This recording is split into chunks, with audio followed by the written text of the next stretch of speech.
spotlighting Hawaii's leaders. We want to bring in Governor David E. Good morning, Mr. Mayor. Lieutenant Governor, good morning. Thanks so much for joining us. Mayor Derek Kawakami. Thank you so much, Senator, for being here.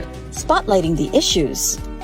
Where is the virus right now in our community? How much is this overall going to cost the state? How are you responding to the community's concerns? Talk about the level of citations that you guys are writing. Spotlight Hawaii with Yanji Denise and Ryan Kalei Suji on the digital platforms of the Honolulu Star-Advertiser. This episode of Spotlight Hawaii is brought to you by Long's Drugs. Aloha and good morning. Thanks so much for tuning in here to Spotlight Hawaii on the digital platforms of the Honolulu Star-Advertiser. I'm Ryan Kalei Suji, joined by Yanji Denise. And this morning we're going to be focusing in on a topic that has really made headlines over the last few months, unexpectedly to some, but it concerns the future about Aloha Stadium. That's right. We saw at a relatively late hour, the governor really shift his focus on that and decide that instead of going with a public-private partnership, the so-called PPP, that instead he wanted to use the legislative dollars, he says, solely for building the stadium, changing the authority over who is running that program, going to DBED now instead. And, you know, a lot of community pushback from that and a lot of questions being raised, especially with his timing. We asked him about this all on Monday. And now we have invited some members of the community who have been very involved in the planning phase of all of this. Chace Shigemasa of the Aiea Salt Lake Foster Village and Airport Neighborhood Board, that's Neighborhood Board 18, along with Claire Tamamoto from the Aiea Community Association, and she's also a stadium board member. Thank you both for being here. Thank you. Thank you. So Chace, let's start with you. We saw the governor make this decision public in a unique way, let's say, sending a letter. Since that time has passed and you've gotten more information about this, where does this stand from the community standpoint at this point? Well, we were brought to our attention in the middle of September, or I said late September, the governor's plan to change. It came out through a media announcement. And shortly after that, the Stadium Authority had a board meeting, and I attended that meeting on behalf of our neighborhood board. And our neighborhood board met on October 14th and passed a letter to be sent to the governor unanimously to ask the governor where he got community input on this decision. And the community has been part of the process for the last 5 years, talking about the NASA development, the newest Aloha Stadium Entertainment District. We've been part of the process for such a long time, and for the community to hear that this sudden change at the 9th hour, with only 3 more weeks now left in his term, we were very surprised. And so we passed a letter sent to the governor on October 20th, asking the governor to provide us input, talk to the community. Let's talk about it. Let's have the discussion before we make such a drastic change. And since then, the governor has not yet responded to our neighborhood board, and so we're kept in the dark still yet. Claire, I wanted to get your thoughts on this change, and the governor saying that the stadium should move forward and the plan should move forward based on what has been allocated from the legislature, and really just focusing on building the stadium first and not relying on that private-public partnership. Wanted to get your thoughts about when you heard this announcement and his plan overall to solely rely on the money allocated from the legislature. Well, it's a plan. The governor's plan seems to be a plan that is in the process of being developed.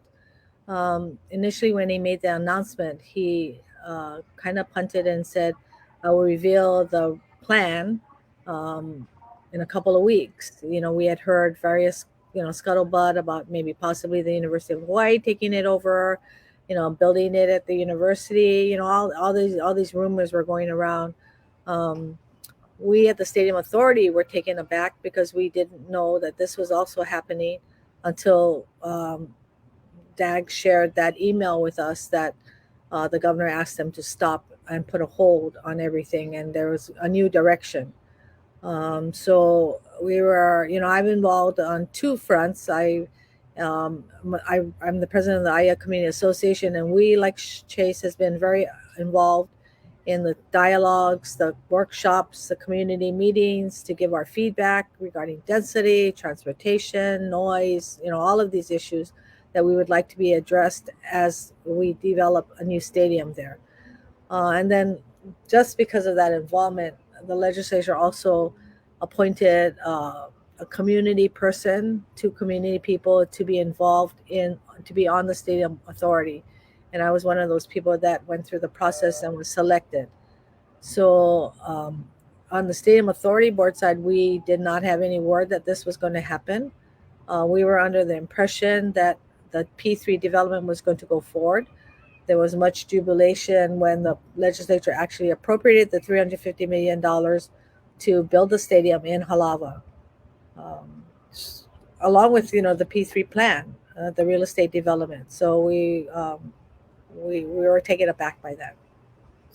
Claire, let me stay with you for a minute. I'm interested to know, what you think, taking the way that this announcement was made aside, what you think of the governor's proposal, as it stands, as we understand it at this point, which is, he's saying the $350 million is solely designated to build a facility. Don't think about the surrounding, development. We'd do that at a later time. If we want to do this as expeditiously as possible, we build the stadium now with the money that's been allocated. Claire, let's start with you. What do you think of that? Okay, my understanding is that even if we go and try and build just the stadium itself, it will delay the project. We have to go through the process again. We have to have input. We have to change the plan. We have to develop a design plan. We have to go to bid.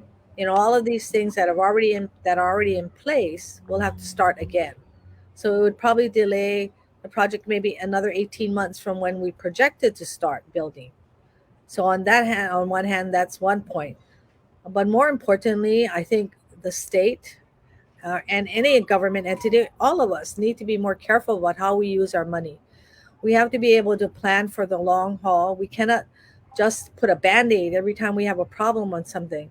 The whole idea with the P3 development is to have a sustainable, economically fiscal sustainability to the stadium, can be run and repaired as needed. Currently, our 50-year-old stadium, every year they had to go to the legislature to ask for money to maintain the stadium. A lot of years they didn't get that money, and because they didn't get that money, the stadium fell more and more into disrepair. I think the governor has once said before he would have preferred having the stadium be repaired and maintained so we didn't have to rebuild it. But, along with that comes dollars, and the dollars were not appropriated. So we have to have an economic engine, and the real estate portion provides that so that we can be self-sufficient. The stadium can be self-sufficient. And it has to be, to me, it has to be done with the plans, taking into account the people's plans that contributed to building the stadium and the rest of the area. Just want to get your thoughts on this as well, but also add in, the governor saying that when you look at other public work projects and projects of this magnitude across the country and the history of this, there haven't been a whole lot of success stories with P3 relationships and integration of that. Wanted to get your thoughts to just the overall reaction of what the governor has planned forth with this idea of just building the stadium first and worrying about and dealing with some of the other things later, but focusing on the stadium and that overall concept, knowing that there isn't a real strong history, as he says, of this P3 relationship. I think we have to take it back and look at the benefit of what a public-private partnership has to offer. When we continue to look at government to pay for things like maintenance and O&M, or operations and maintenance of any public works project, we see how it goes. And it's unfortunate that we want to continue that path. We should have learned our lesson with the Aloha Stadium the way it is now and today, and now it's financed. And we continue to, as Claire said, today we continue to put Band-Aids until we couldn't put a Band-Aid anymore on the Aloha Stadium. And that's the problem. And we have to look at how we can be fiduciarily responsible for the monies of the government. And there's why keep taking it out of the government's pocket, taxing our residents to pay for this, when we can look at the models where public-private partnerships did work, and we can learn from them and model our project that way. Now, we have to also remember that the $350 million that was allocated by the legislature there was no language that made the procurement that said how it would have to be procured. Now, this is a governor who thinks that this is a way forward at the 11th hour. And we've been involved in conversations with the teams with this model, and to change it at this last minute, to set a precedent like this when the administration is going to change in the next 3 weeks, it's unheard of. And I think that it doesn't set the tone well for the Green administration. And so I'm looking forward to working with Governor Green, and I'm sure the Stadium Authority as well is looking forward to having Governor Green come to the table, because at the end of the day, he's going to be the one that decides how this project would move forward with the Stadium Authority, because the full authority for this project does not rest with the governor, but in concert with the governor and the DBED director. But we have to keep in mind that the policy of the stadium is under the Stadium Authority, and the procurement powers are with the authority and the authority alone. You know, you raise a good point that we are going to have a new administration in just a few weeks. Can you give us, have there been any communication between, you and Claire, same question after Chace is done answering, with the Stadium Authority? Have you had any interactions with the Green administration so far to kind of get an indication if this is the path that you expect the next administration to take to continue on what Governor Ige has set out? I have not personally had a conversation with Governor Green yet about the Aloha Stadium. I'm looking forward to having that conversation with him going forward. But what has been reported, Governor Green during his multiple forums, Governor Green during multiple forums during the campaign, he did talk about the importance of driving the P3 model, driving a NASID or a district model versus as just a build out for the stadium. And that's because we see the importance of not just looking at taxpayers to pay and to foot the burden of this project. We've seen it happen with rail. Taxpayers are footing the burden of that project. And this is something that we don't want to see happen at the stadium. And I truly believe that with the community at the table, involved in the process, we can achieve great things. And that's where we have been thus far. Yeah, and Claire, what are your thoughts on that? Are you expecting that the next administration will continue the course that this one is now setting out? I would hope not. I have not had a personal conversation with Governor-elect Josh Green. I do listen to the things that he said regarding involving people that might have more expertise on the matter, honoring what the community has said and participating and listening, to what they've said. So I'm hopeful that he will do that. I wanted to clarify a little bit of what Chace said about, so the Stadium Authority is the governing or the deciding body that decides what and how what will get built there. Okay. That authority or that decision is with us, the Stadium Authority. The finances, the budget person, the DBED head, and the governor control the purse strings.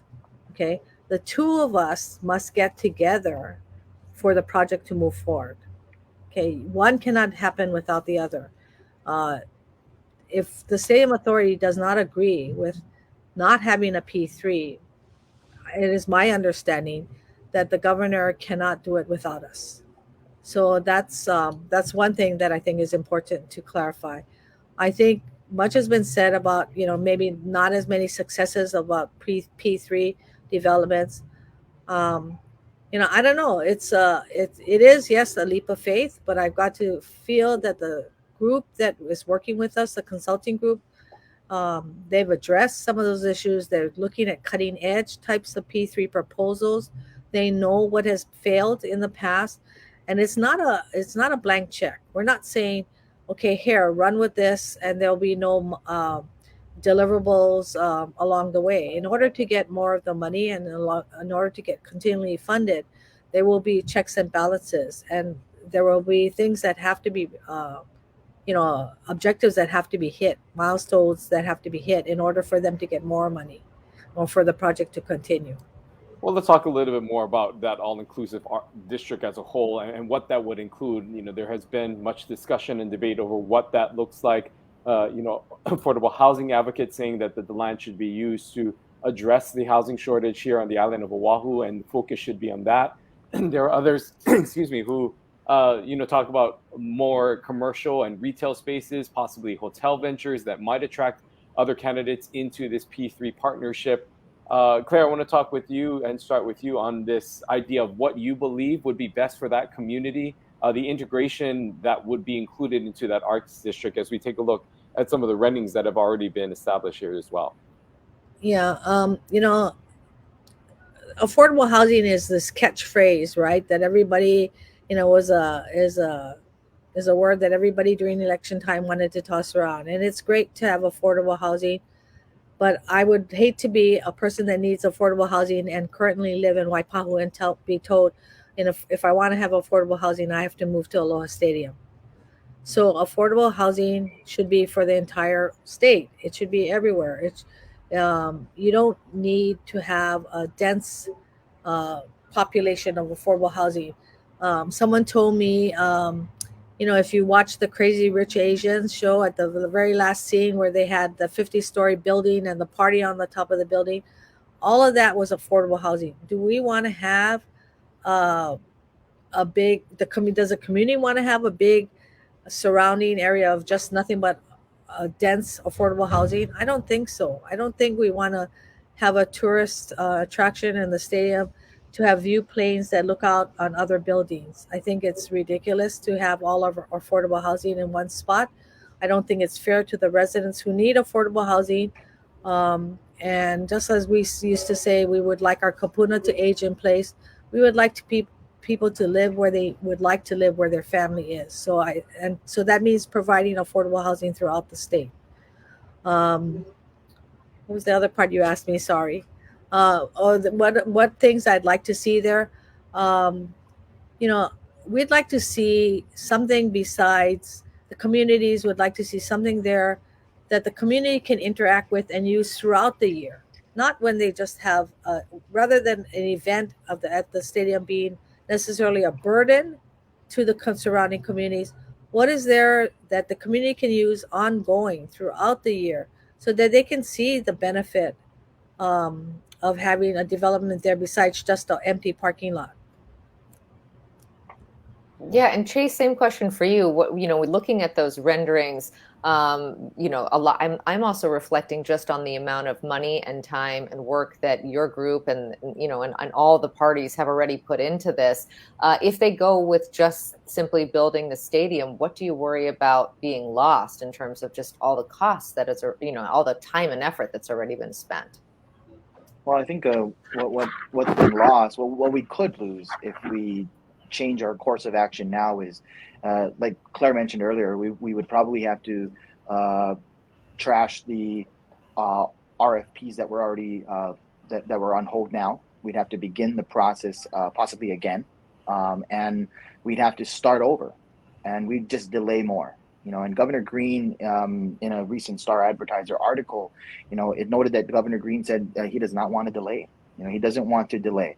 And getting back to your question on the community raised their concerns during this whole process. And we talked about the traffic in the area.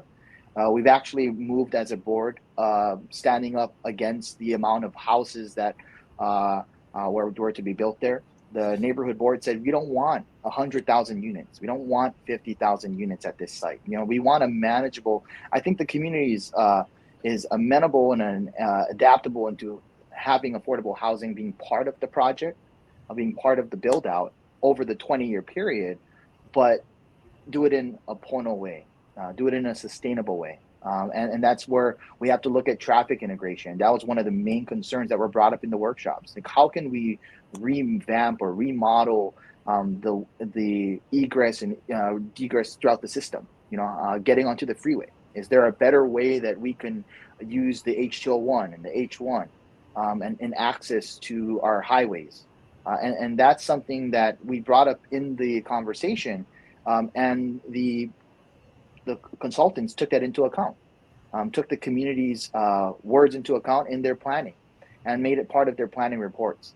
And so this is why it's so important that we don't halt the project now, where we're this far into the project. We have to continue so we don't waste the taxpayer money that we already spent here. And I think that's a very important thing to remember, is there have already been money spent for this project. And to go back to square one wouldn't be, in my opinion, the best way forward. You know, when speaking to the governor about this, he makes it clear that this is not a step backwards, that this is not something that would have to start from the beginning. He says that this is the fastest way to get this done. His idea of this plan is that this would expedite the process. Chace, I'm wondering that in the conversations that you're having with the groups that you're involved with the, all the members that you spoke of that you've had these meetings with over the past few months, is there anyone who in these conversations that may be agreeable to the governor's plan, or is the general consensus of the majority of the people that have been working on this, are they all opposed to this, or is there anyone who sees any sort of validation in what the governor is saying?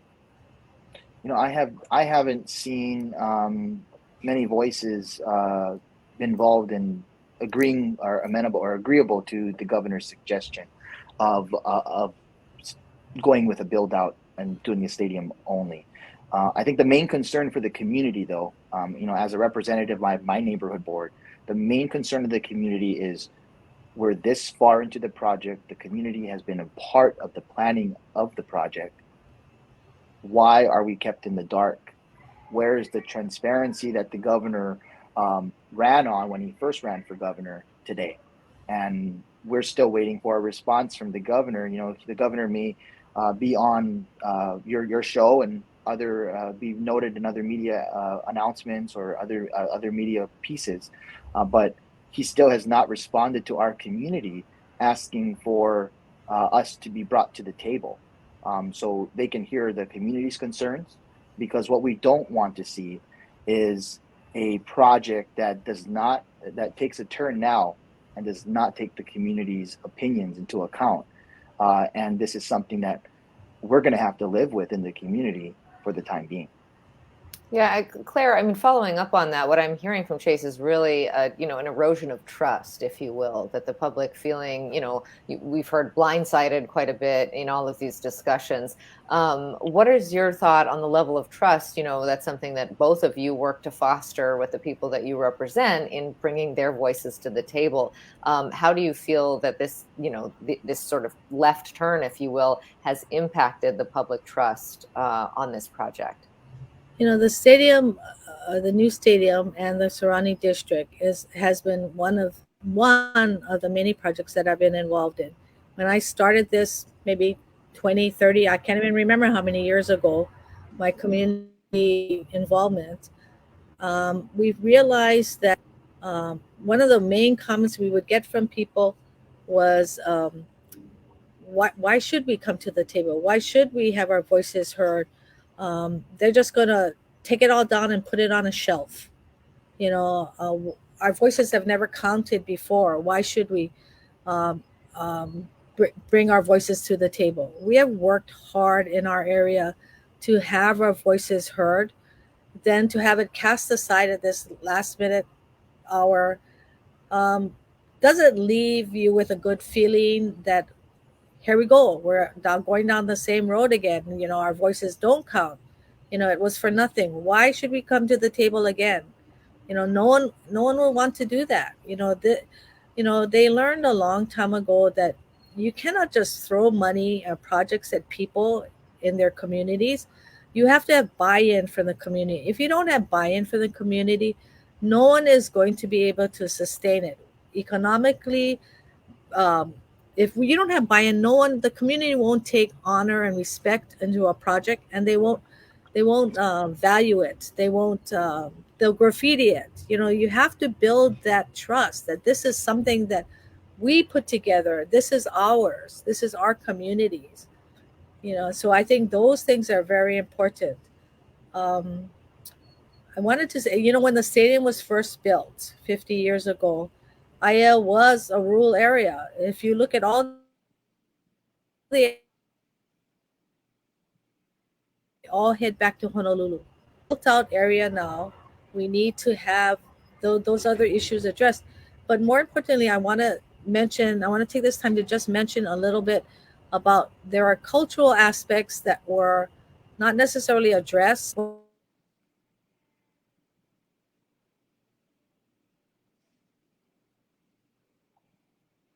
And it seems We'll that end up having the same problem as we've had before. We have to be more culturally sensitive.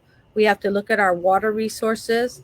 We have to look, and we've said all of these things to the the DAGs people, and they've looked at how they can reuse their sewer water, repurpose their things. So we're just not only economically self-sufficient, but we are self-sufficient within our environment and our culture.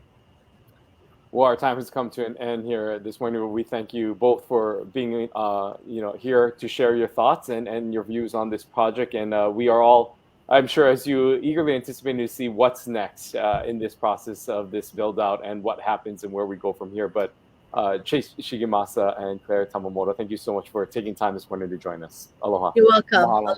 Thank you. Well, great to hear from them, and a very different take on what is happening there than what we've heard from the governor just 2 days ago. The governor really laying out his case on this program, saying that the $350 million is purely allocated for a stadium build, and that is the best way forward, something that he says he's going to continue pursuing until he leaves office in just a few weeks. On the other hand, you have those two community members who represent represent their different areas, saying that this is not the plan that they laid out, that they spent months and even years giving their input to DAGs and others about what this should look like going forward. And they feel that the governor's office has not been forthcoming with them, has not engaged with them in the way that they would like, and that they do not want just a stadium build, that they want this larger project that was laid out to them as a full entertainment district with housing and restaurants and retail and all of the other things that could then hopefully help to fund the stadium itself in the years to come.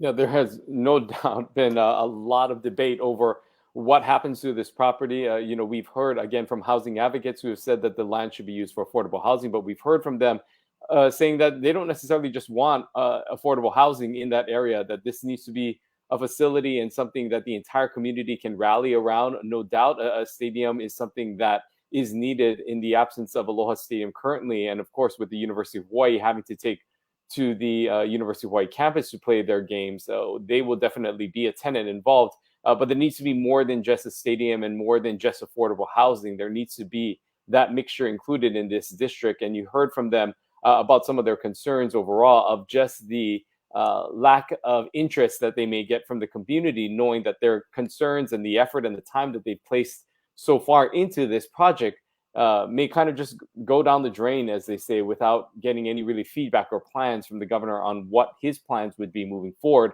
All this under the backdrop that as we enter the final weeks of the Ige administration, and all eyes will be on Governor-elect Josh Green to see what he plans to do with this facility. Yeah, we're all guessing at this point. He said a number of things in the course of the campaign about what he wants to see happen there. But, we'll see the rubber meets the road when he appoints his cabinet, who he decides to run DBED, if he decides to leave that in DBED's hands or give it back to DAGs. It'll all be very interesting to see. We do have an interview scheduled with him after his inauguration, so we look forward to asking him directly as to what his plans are for the stadium. In the meantime, of course, we keep you up to date on all developments there. On Friday, we are talking to a familiar face. Dr. Libby Char is going to be joining us to talk about heading into the holidays and any COVID concerns. The uptake on that bivalent vaccine, Ryan, has not been what the state wants, and they are really trying to push more people to get that ahead of community gatherings. Yeah, and we'll also just be interested to hear from Dr. Char as she sunsets in her time as director under the Ige administration as well. Of course, all departments will be getting what we expect to be new directors. We are not sure if the governor, like Green, will hold over any of the current directors that are currently in place in the various departments.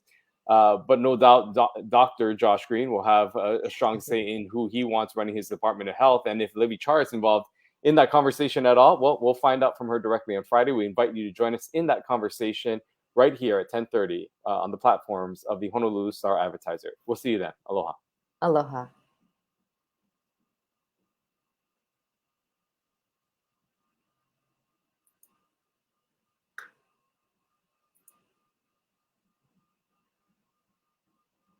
This episode of Spotlight Hawaii is brought to you by Long's Drugs.